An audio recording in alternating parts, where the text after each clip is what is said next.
정규직, 비정규직 조합원 여러분 반갑습니다. 노동자 방송 진행의 아나운서 김세영입니다. 정치가는 음악을 할 수 없지만 음악가는 정치를 할 수 있습니다. 나의 삶과 정신, 나의 예술은 정의의 뿌리를 두고 있습니다라고 음악가 윤희상 씨가 말했는데요. 이 말을 인용하면서 가수 김 씨가 최근 일방적인 공연 취소에 대한 입장을 밝혔습니다. 음악은 흥만을 위한 것이 아닌 위로가 필요할 때도 중요한 역할을 할 수 있다며 갑작스러운 공연 직전 대관 취소에 대해 쓴소리를 냈습니다. 이번 사건은 노래를 단지 딴따라질로 보는 것은 아닌지 진보성을 띤 가수의 공연에 부담을 느껴서 미리 차단한 것인지는 알 수 없습니다. 하지만 세월호 참사를 두고 국내 언론과 외신 언론의 전혀 다른 보도를 보면 진실은 왜곡되고 통제받고 있다는 사실이 분명히 드러난 것 같습니다.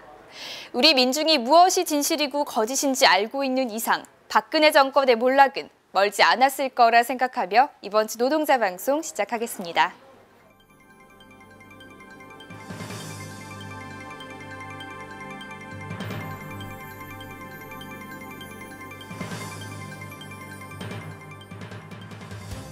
조직분과위원 수련회가 양남 가막골에서 1박 2일 일정으로 열렸습니다. 지부 산하 홍보 담당자 선전학교가 양남 돈자리 연수원에서 1박 2일 일정으로 개최됐습니다. 지난 26일 세월호 희생자 및 산재 노동자 추모제가 서울역에서 개최됐습니다. 지난 25일 현대중공업 하청노동자 사망사고 규탄 집중집회가 현대중공업 정문에서 열렸습니다. 지난 29일 체육복 품평회가 문화회관 연회장에서 있었습니다. 이번 주 기획방송은 노동자의 날 특집 5월 1일 메이데이 편입니다.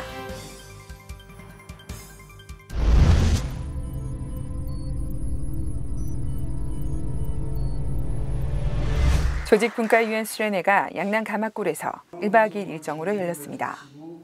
이번 수련회는 곧 다가올 14년 임금협상 완정 승리의 바탕인 조직분과위원들의 교육과 토론, 그리고 결속을 다지는 자리가 됐습니다. 개소식을 시작으로 금속노조 및 지부의 14년 임단협 요구안과 투쟁 방향에 대한 설명이 있었습니다. 이후 간부 행동 강령 및 규율위원회 운영 규칙 공유와 쟁의 전술 개발 및 토론이 밤늦게까지 이어졌습니다. 다음 날 토론 결과 발표와 결의를 다지며 일정이 마무리됐습니다. 지부 산하 홍보 담당자 선전학교가 양남 돈자리 연수원에서 1박 2일 일정으로 개최됐습니다. 이번 선전학교는 홍보 담당자의 역량 강화와 선전을 통해 승리하는 14년을 만들기 위해 마련된 행사였습니다.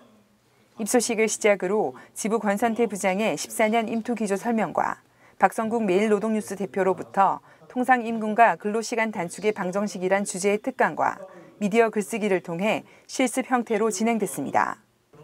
다음 날 총괄 정리 및 평가와 퇴소식을 끝으로 마무리됐습니다. 지난 26일 세월호 희생자 및 산재 노동자 추모제가 서울역에서 개최됐습니다. 안전한 사회, 산재 없는 일터를 만들기와 세월호 희생자를 추모하기 위한 행사에 지부 고인섭 노안실장을 비롯한 노동안전실 분과장, 실행위원 동지들이 참석했습니다. 추모제를 시작으로 세월호 참사와 산재 사망의 심각성을 영상과 발언 등을 통해 다시 한번 되돌아보는 자리였습니다. 이후 추모 문화 공연과 결의문 낭독, 침묵 가도행진을 펼치며 마무리됐습니다. 지난 25일 현대중공업 하청노동자 산재 사망 사고 규탄과 현대중공업 사업주 엄중 처벌 요구를 위한 집중집회가 중공업 정문 앞에서 개최됐습니다. 강성신 민주노총 울산 본부장 등 지역 활동가 등이 참석하여 연이어 발생하고 있는 중공업 하청지의 노동자들의 죽음에 대한 규탄과 책임자 처벌을 강력히 촉구했습니다. 지난 29일 체육복 품평회가 문화회관 연회장에서 있었습니다. 조합원의 요구에 따른 상품을 다양하게 구성하여 기호에 맞는 제품을 선정하는 자리였습니다. 회사 측 대표와 괴상윤 부지부장의 인사말로 시작하여 각 브랜드별 제품의 설명으로 진행됐습니다. 등산복은 5개 업체 7개 품목, 레저복은 9개 업체 12개 품목, 트레이닝복은 5개 업체 7개 품목 등으로 구성되었습니다. 후복 담당자는 노사 각 18명씩 총 36명으로 등산복, 레저복, 트레이닝복 등 각 세 품목을 투표로 정하고 다시 인터넷을 통한 조합원 선호도 조사로 결정됩니다. 이후 실무 협의를 통해 일정을 진행할 예정입니다.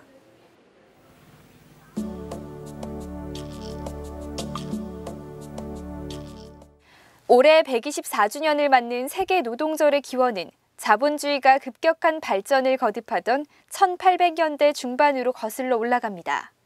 1866년 마르크스가 제1차 인터내셔널 강령에서 8시간 노동제의 법제화를 요구한 이래 8시간 이상의 노동의 문제는 자본주의가 제국주의 단계로 이행하던 19세기 후반 세계 노동운동의 중심적인 문제가 되었습니다. 한편 이러한 요구가 미국의 노동운동에도 수용되어 광범위한 운동으로 전개되었습니다. 1884년 5월 1일 미국의 방직 노동자가 8시간 노동제를 요구하며 쟁의를 시작하고 각 노조가 이에 호응하며 총파업을 단행했습니다. 이어 1886년 5월 1일 미국 시카고의 노동조합 연합회를 중심으로 8시간 노동, 8시간 휴식, 8시간 교육을 요구하는 총파업을 단행했습니다.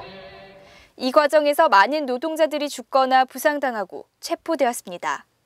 1889년 파리에서 열린 제2차 인터내셔널 창립 총회에서 미국 노동자의 5월 1일 총파업을 기념하게 되어 이날을 국제 노동자의 날로 결정하게 된 것입니다. 우리나라에서도 일제시대인 1923년부터 메이데이 투쟁을 벌여왔습니다. 이 시기에 노동자들은 노동시간 단축, 임금 인상, 실업 방지 등을 요구했습니다. 일제의 탄압으로 1930년대 이후에는 활발한 투쟁을 전개하지는 못했지만 혁명적 노동운동 등을 통해서 명맥을 유지해 나갔습니다. 해방 후에는 전평을 중심으로 1946년, 1947년 수십만이 참여하는 대규모의 집회를 갖기도 했습니다. 미국 정권의 탄압으로 대중적 노동운동은 위축되었고 대신 어용노조인 대한노총을 중심으로 노동자 날이라는 행사 중심으로 변질되었습니다. 그것도 철저히 금지하다가 1957년 이승만의 지시로 대한노총 창립일인 3월 10일로 날짜를 바꿔버립니다. 박정희 군사정권은 1964년 5일 노동절을 3월 10일 근로자의 날로 명칭까지 바꿔버렸습니다. 1970년대 초 전태일 열사의 분신투쟁, 1970년대 후반의 동일방직 노동자들, YH 노동자들의 투쟁 등이 줄기차게 이어졌고 마침내 1987년 노동자 대투쟁 이후인 1989년 노동자들의 투쟁의 힘으로 5일 노동절을 복원하며 투쟁의 의미를 되살리게 되었습니다.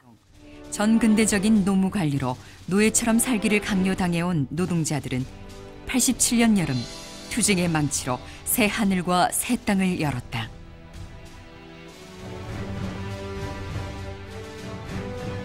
87년 노동자 대투쟁은 100년 한국 노동자 투쟁 가운데 그 규모가 가장 큰 전국적인 투쟁이었다.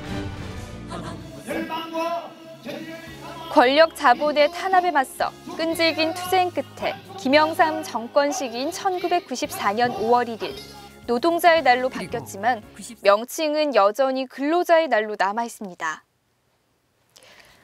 대한민국 오늘날 노동자의 권리를 찾기까지 피와 희생을 마다하지 않은 열사 한 명이 있습니다.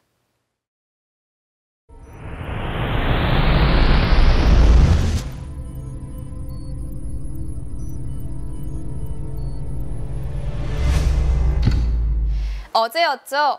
124주년 세계 노동절을 맞이했었는데요. 함께 흘리는 노동자의 피와 눈물은 역사의 강물이 되어 흐른다는 것이 노동절의 역사에도 고스란히 배어 있습니다. 곧 다가올 임금협상에서 조합원의 노고를 폄하하고 귀족 노조란 오명을 덧씌우는 보수 언론의 행태는 반드시 재고되어야 하며 그리고 지부를 압박하는 수단으로 악용되어서도 안 될 것입니다. 그리고 몸을 쓰는 것만이 노동자가 아니라 정신적 노동도 분명 노동자라는 사실도 이 노동절을 맞아 깨닫는 기회가 되길 바라며 이번 주 노동자 방송 모두 마치겠습니다. 영상 및 사진 투고는 카카오톡에서 친구 찾기 아이디 검색 YOSSI SOS 친구 등록 후에 사진이나 동영상을 보내주시면 됩니다. 소정의 문화상품권도 지급할 예정이니까요. 정규직 비정규직 조합원에 많은 참여 바랄게요. 그리고 시청 소감이나 궁금한 점은 현자지부 홈페이지 또는 스마트폰 플레이 앱스토어에서 현대자동차 지부 어플을 다운받아서 이용해주세요.